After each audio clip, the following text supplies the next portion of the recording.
ये एक आम शुक्रवार शाम की बात है। कुआलालंपुर इंटरनेशनल एयरपोर्ट पर फ्लाइट MH370, एक बोइंग 777 जो मलेशिया एयरलाइंस चलाती थी, बीजिंग, चाइना के लिए एक रूटीन फ्लाइट पर जाने वाली थी। जाने का समय था रात के 12:41, मार्च 8 तारीख को 2014 में। एयरक्राफ्ट, जिसका रजिस्ट्रेशन 9MMRO था, उसमें 227 यात्री और 12 क्रू मेंबर सवार थे। कैप्टन ज़हारी अहमद शाह, जो एक वेटरन पायलट थे और उन्हें 18,000 घंटे से भी ज्यादा उड़ान का तजुर्बा था, वो इस फ्लाइट को उड़ा रहे थे। उनके साथ फर्स्ट ऑफिसर फारिक हमीद थे, जो एक यंग पायलट थे और उन्हें 2,700 घंटे का एक्सपीरियंस था। यात्रियों में 14 अलग अलग देशों के लोग थे, लेकिन ज्यादातर लोग चाइनीज सिटीजन्स थे। गेट पर परिवार वाले अपने अपने लोगों को अलविदा कह रहे थे। बिजनेस ट्रैवलर्स अपनी अपनी सीट पर बैठ गए। वेकेशनर्स अपने ट्रिप के बारे में सोच रहे थे। बोइंग 777 एयरलाइन इंडस्ट्री में बहुत इस्तेमाल होने वाला जहाज था, जो अपनी सेफ्टी और रिलायबिलिटी के लिए जाना जाता था। इस फ्लाइट में कुछ भी अनयूजुअल नहीं लग रहा था। बोइंग 777 गेट से पीछे हटा और रनवे की तरफ जाने लगा।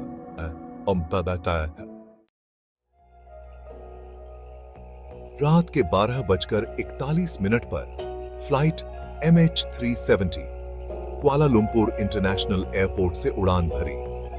जहाज आसानी से रात के आसमान में ऊपर चढ़ता गया, नॉर्थ ईस्ट की तरफ साउथ चाइना सी की ओर बढ़ता हुआ।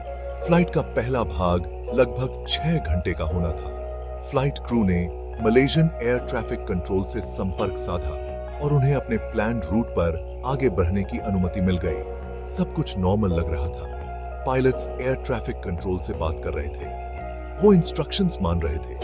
किसी भी तरह की प्रॉब्लम का कोई इंडिकेशन नहीं था। यात्री अपनी अपनी जगह पर लंबी फ्लाइट के लिए सेटल हो गए। कुछ लोग मूवीज देख रहे थे, कुछ लोग सोने की कोशिश कर रहे थे। कैबिन क्रू ने खाना सर्व करना शुरू कर दिया। जैसे जैसे MH370 साउथ चाइना सी के ऊपर अपनी यात्रा तय करता जा रहा था, फ्लाइट में सवार किसी भी व्यक्ति ने यह अंदाजा नहीं लगाया था कि जल्द ही उनके साथ कितना भयानक रहस्य होने वाला है। रात के 1:19 पर जैसे ही MH370 मलेशियन एयर स्पेस की सीमा के पास पहुंचा, जो वियतनामीज एयर स्पेस से मिलती थी, कुआलालंपुर में एयर ट्रैफिक कंट्रोल ने पायलट्स को हो ची मिन सिटी कंट्रोल से कांटेक्ट करने के लिए कहा। Good night, Malaysian 370. MH370 में सवार किसी भी व्यक्ति से सुनी गई ये आखिरी बातें थीं। जहाज का ट्रांसपॉन्डर सिग्नल, जो उसकी लोकेशन, एल्टीट्यूड और स्पीड बताता है, वो रेडार स्क्रीन से गायब हो गया। मलेशिया और वियतनाम दोनों जगहों के एयर ट्रैफिक कंट्रोलर्स ने फ्लाइट से कांटेक्ट करने की कोशिश की, लेकिन कोई रिस्पॉन्स नहीं मिला। ऐसा लग रहा था जैसे MH370 गायब हो गया है। देखते ही देखते मिनट घंटों में बदल गए। बीजिंग पहुंचने का एक्सपेक्टेड टाइम आ गया और चला गया। जैसे जैसे अधिकारियों को यह एहसास हुआ कि MH370 लापता है, चिंता बढ़ने लगी। एक बहुत बड़ा सर्च एंड रेस्क्यू ऑपरेशन शुरू किया गया, जिसमें दर्जनों देशों और सैकड़ों लोगों ने हिस्सा लिया। जहाजों और हवाई जहाजों ने साउथ चाइना सी की छानबीन की, जहां जहाज को आखिरी बार देखा गया था। जैसे जैसे दिन हफ्तों में बदलते गए, सर्च एरिया तेजी से बढ़ता गया, लेकिन MH370 का कोई पता नहीं चला। MH370 का गायब होना इतिहास के सबसे बड़े एविएशन रहस्यों में से एक बन गया। जहाज में सवार लोगों के परिवार वालों ने उम्मीद नहीं छोड़ी, लेकिन जैसे जैसे समय बीतता गया, सर्वाइवर्स के मिलने की संभावना कम होती गई। दुनिया ने अविश्वास में देखा जैसे कि सर्च जारी रही, लेकिन MH370 का भाग्य एक रहस्य बना रहा। Section 5, theories and speculation. सबूतों की कमी ने इस बारे में अटकलों को हवा दी कि आखिर MH370 के साथ हुआ क्या था। थियरीज में मैकेनिकल फेलियर और पायलट एरर से लेकर अपहरण और यहां तक कि कैप्टन द्वारा जानबूझकर की गई हरकत तक शामिल थी। कुछ एक्सपर्ट्स का मानना था कि जहाज में अचानक दबाव कम हो गया होगा, जिससे उसमें सवार सभी लोग बेहोश हो गए होंगे। दूसरों ने यह अनुमान लगाया कि जहाज को जानबूझकर रास्ते से भटकाया गया होगा, संभवतः इंडियन ओशन में किसी दूर दराज के स्थान पर। डिस्ट्रेस कॉल ना होना और अचानक ट्रांसपॉन्डर सिग्नल का गायब हो जाना इस रहस्य को और भी बढ़ा देता है। अटकलें तेजी से फैली, लेकिन बिना किसी भौतिक सबूत के ये पता लगाना असंभव था कि वास्तव में क्या हुआ था। Section 6 the search continues. कोई प्रगति न होने के बावजूद MH370 की खोज वर्षों तक जारी रही।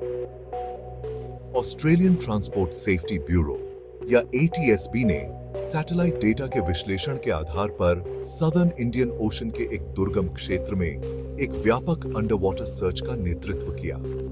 यह सर्च, जिसने हजारों वर्ग किलोमीटर क्षेत्र को कवर किया, में सोफिस्टिकेटेड सोनार इक्विपमेंट और अंडर वाटर ड्रोन्स का उपयोग किया गया था, लेकिन यह मलबे का पता लगाने में विफल रहे। ATSB ने जनवरी 2017 में अपना सर्च खत्म कर दिया, बिना कोई निश्चित जवाब दिए, जबकि आधिकारिक सर्च प्रयासों को निलंबित कर दिया गया था। MH370 का रहस्य दुनिया को अपनी चपेट में लेता रहा। पीड़ितों के परिवारों ने उम्मीद नहीं छोड़ी, उन्होंने अधिकारियों से खोज जारी रखने का आग्रह किया। Section 7 a glimmer of hope. साल 2018 में ओशन इन्फिनिटी नाम की एक US बेस्ड कंपनी ने MH370 की खोज के लिए एडवांस्ड अंडर वाटर ड्रोन्स का उपयोग करके एक नया सर्च किया। कंपनी ने नो फाइंड नो फी के आधार पर खोज करने की पेशकश की, जिसका अर्थ है कि अगर उन्हें मलबा मिलता है तो ही उन्हें भुगतान किया जाएगा।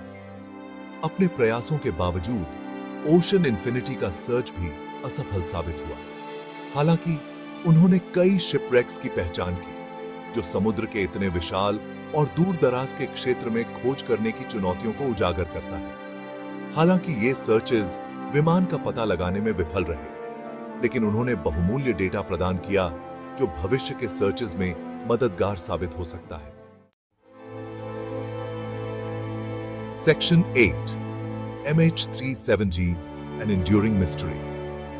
अपने लापता होने के 8 साल से भी ज्यादा समय बाद मलेशिया एयरलाइंस फ्लाइट MH370 का भाग्य एविएशन इतिहास के सबसे जटिल रहस्यों में से एक बना हुआ है। एक निश्चित स्पष्टीकरण की कमी ने अनगिनत थ्योरीज, अटकलों और साजिश के सिद्धांतों को जन्म दिया है।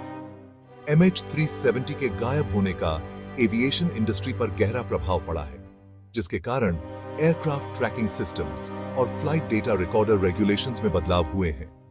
यह त्रासदी समुद्र की विशालता और क्षमा न करने वाले स्वभाव की याद दिलाती है। समय बीतने के बावजूद MH370 में खोए हुए लोगों के परिवार जवाब और क्लोजर की तलाश में हैं। फ्लाइट MH370 का रहस्य जीवन की नाजुकता और अज्ञात की स्थायी शक्ति की